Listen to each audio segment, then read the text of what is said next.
Hey guys, welcome back to Vince Vale Custom. So today I'm sharing with you a Kotobukiya X-Force Psylocke statue that somebody asked me to repaint into her classic colors, and I had a lot of fun with this one. I really do like this statue a lot more now that I see her in the classic colors. I'm not really a fan of the X-Force colors on these characters because I guess maybe I never read the books on them versions, and I just kind of don't like, I kind of grew up with the old classic stuff, so I kind of always like those colors more. So when they asked me to do this one, I was like definitely excited to do it. And it was pretty good. Now, there was only a few things that I had to change on this, and as far as custom work, and pretty much it was just the sash. Everything else pretty much worked out very well. So we'll get a little bit on the sash. So if you saw in the beginning of the video, what happened was I was working on this sash, and when I pulled it out of the box, it was actually broken. There was like this weird little square sculpt, and then all of a sudden there was like two pieces coming out of the square. So I don't know if it was a factory defect that they fixed, because when I pulled it out of the box, I saw the wire and there was this weird crumbling stuff coming out of it. It wasn't the resin, it was like this weird clear stuff. So I wonder if the factory messed up on this specific, mold and casting, and then somebody just kind of did a quick sculpt to it. So as you can see, I kind of sculpted like what would be like more of a little bit of a knot there. And then I also made it removable, because I told the person, I said, look, at this point, if I try to repair this, I could repair it the cheap way, but then to try to get the paint underneath this piece would have been a nightmare. So we got to talking, and they said, you know what, let's just make it removable. So what we did is we had a little peg in there, and then what I did is I did my own little like sculpt work on there. Hopefully you guys could kind of, what we'll do is we'll put it on a piece, and we'll get a little bit closer this way. So you can kind of see I did that little bit of a knot. It's not kind of blending in too much. There you go. So I did a little bit of a knot, added that peg, and actually inside there on her side with that little hole, I actually did put a little bit of a magnet in there. So this is actually steel, and this little piece kind of just goes in with no problem, and it kind of clicks in there. So we pretty much have nice more of a top in like a knot now.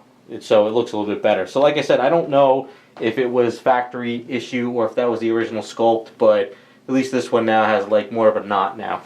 So other than that, it was just a straight up repaint. So we used Garage Kit colors for flesh tones. I did a little bit of shading here and there, added a little details. Once I did it all up, I kind of did a nice gloss coat of my Duplicolor car clear coat, and then I sort of flattened it down. I've been trying some new stuff. I have this Vallejo Mecha flat varnish, like it's a matte varnish, and I put that over it, and it flattened it really, really nice. So something a little bit different, just trying different paints here and there. Now the client asked me to go with the pearlized blue. He wanted a little bit of purples in there too, so it might not show up in the camera, but we got some purple shading here and there. And he also sent me a video and some pictures of some stuff that he wanted to match, so I matched those as best as I could. As far as the sash goes, it's kind of like a sort of like a hint of magenta red, so it's not just pure red, so we went that route on it. As far as her face, I just followed the sculpt on her face. We did a red lipstick, and there is sculpted little pupil eyes there, so I just kind of followed those eyes as best as I could. And then of course the hair's got like black hair with some purple highlights here and there. Now as far as the swords go, I did gloss them up, and then I did alclad chrome on them, so it might not show up in the camera too well, but they are pretty shiny and stuff. So if we pop this one out and we put it in the other arm, so having changed the arm is a little bit of an extra step. So we do have nice fairly shinier swords now because of with the factory.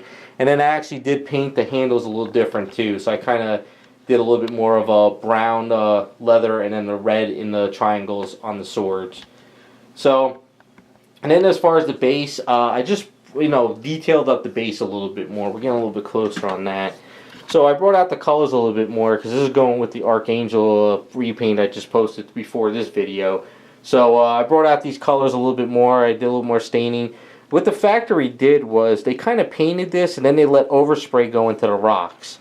And they also did it with a section like right here. It was like this weird overspray, so it didn't really have a separation of rock and pillar. So I kind of wanted to bring that, separation back. So I brought out these rocks a little bit more, detailing. I did some stain work in there, and I just ran with it. So, I mean, there you go. That is Kotobukiya Psylocke in her classic colors. Had a lot of fun. Nice to see it like this. And like I said, I'm impressed with these Koto pieces a lot. I think they're really well done. If I had room and space, I would definitely get all these and have a nice classic X-Men line going. But there you go. Let me know what you guys think. Thanks for watching, and we'll be back with some more videos.